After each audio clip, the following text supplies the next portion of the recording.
नमस्कार, मैं सत्यजीत सिंह पुनः आपका स्वागत अपने इस YouTube चैनल सत्यजीत लॉ में करता हूं।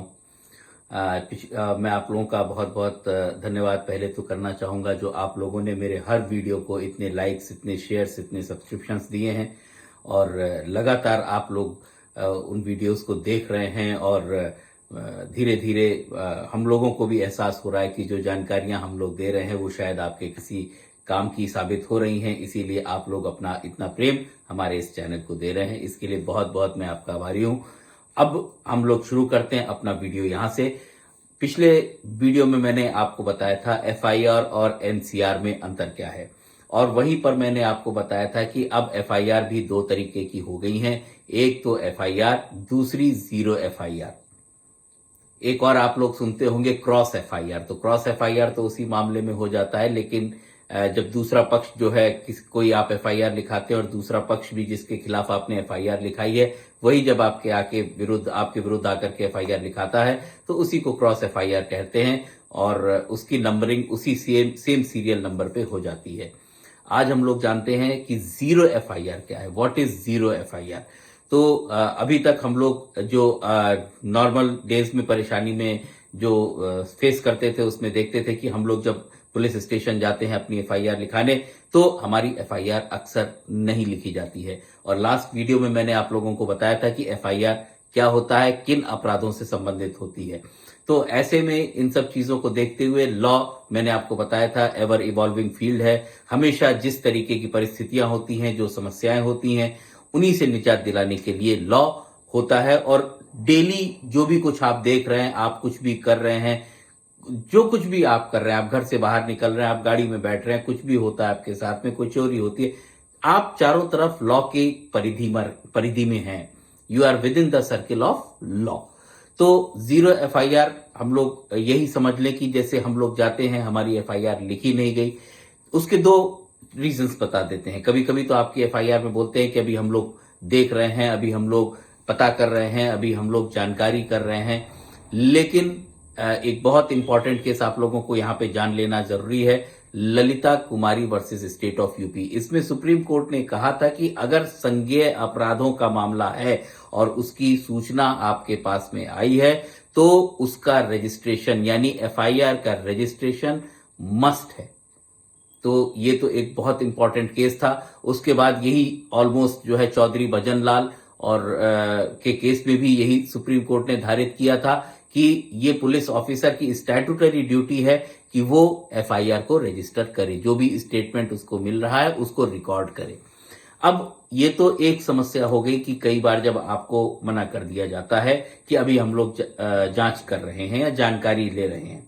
दूसरी समस्या होती है कि जैसे मान लीजिए आप किसी अन्य थाने में चले जाते हैं। नॉर्मली आप एफआईआर कहां पे कराते हैं? जिस थाना क्षेत्र में कोई ऑफेंस कमिट हुआ हो, कोई अपराध जिस थाने में कमिट होता है, जिस थाने के क्षेत्र में वो एरिया, जिस क्षेत्र में वो उस क्षेत्र का जो थाना होता है वहीं पर जाकर के आप एफआईआर करते हैं।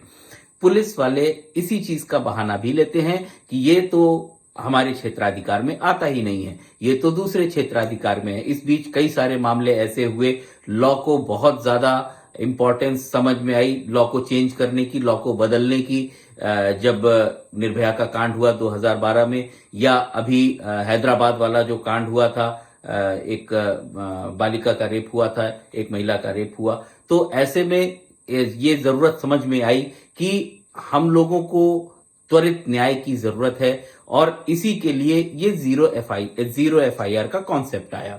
अब जीरो नंबर एफआईआर, जैसे आप कभी भी अपनी एफआईआर लिखाने जाते हैं तो उस एफआईआर पे एक सीरियल नंबर इंगित किया जाता है, एक सीरियल नंबर दे दिया जाता है आपकी एफआईआर को। लेकिन तब दिया जाता है जब आपने वो अपने थाना क्षेत्र में जाकर के एफआईआर की है, तो उसको उस पर एक सीरियल नंबर दे दिया जाता है। परंतु अगर आप किसी अन्य थाना क्षेत्र में हैं और आप अपनी बात, अपना जो आपके अगेंस्ट में ऑफेंस हुआ है या किसी के अगेंस्ट में जिसमें आप जानकारी रखते हैं उसकी जानकारी आप दे रहे हैं, तो अब पुलिस जीरो एफआईआर के आने के बाद में बाध्य है कि वो उस एफआईआर को आपकी उस संज्ञेय अपराध के बारे में जो आप बता रहे हैं, पुलिस को जो जानकारी दे रहे हैं, उसको रजिस्टर करे, उसको दर्ज करे। और ऐसे में जब वो क्षेत्राधिकार में नहीं आती है उसके, तो वो उस पे कोई सीरियल नंबर ना दे करके 0 सीरियल नंबर दे देता है, 0 नंबर इंगित कर देता है, और इसीलिए उसका नाम 0 एफआईआर पड़ गया। तो हम लोग ने देखा कि 0 एफआईआर वो एफआईआर है जो है तो संज्ञेय अपराधों के लिए, लेकिन आपको किसी भी तरीके से, क्योंकि न्याय तुरंत मिलना चाहिए, त्वरित मिलना चाहिए। कई ऐसी चीजें होती हैं, एक्सीडेंट के मामले हो गए या कहीं रेप का मामला हो गया, तो जहां पे तुरंत कई सारे एविडेंसेस जो शायद कुछ देर बाद मिट जाएंगे, जो शायद कुछ देर बाद खत्म हो जाएंगे, या कोई अपराधी है वो भाग सकता है, लॉ की रीच से बाहर जा सकता है। तो ऐसे में जो एक बाध्यता थी कि आप कोई भी अपनी एफआईआर उसी थाना क्षेत्र में करवाएंगे जहां पर कि अपराध कारित हुआ है, where the offense has been committed, your FIR will be registered in that police station.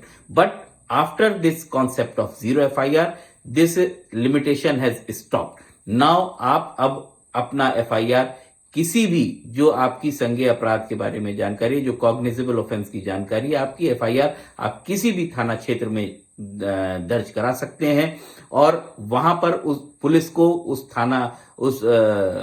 थानाध्यक्ष को वो आपकी एफआईआर दर्ज करनी पड़ेगी 0 एफआईआर के रूप में, जिसपे सीरियल नंबर 0 रहेगा।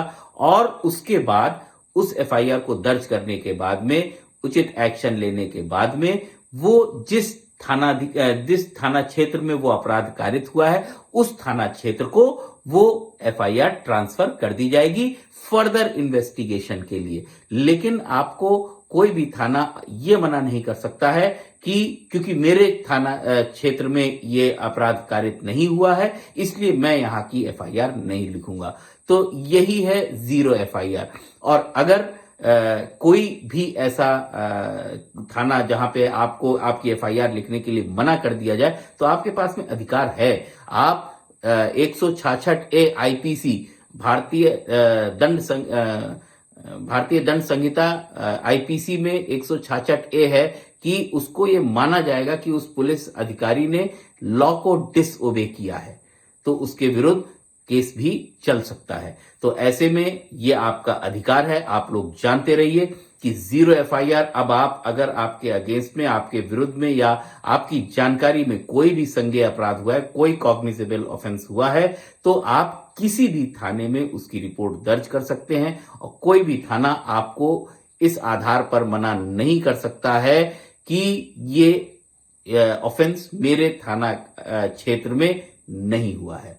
तो आज के लिए इतनी ही जानकारी हमारे लिए है, और अगले जो हमारा अगला वीडियो होगा उसमें मैं आपको बताऊंगा कि अगर आपके विरुद्ध, किसी व्यक्ति के विरुद्ध कोई गलत एफआईआर कर देता है, तो उसके अगेंस्ट में आपके पास में क्या क्या रेमेडीज हैं। तब तक आप लोग, मेरा हर वीडियो आपको मिलता रहे, प्रॉपरली समय पे मिलता रहे, मेरा आपसे रिक्वेस्ट है कि उसको लाइक, शेयर और सब्सक्राइब करते रहिए।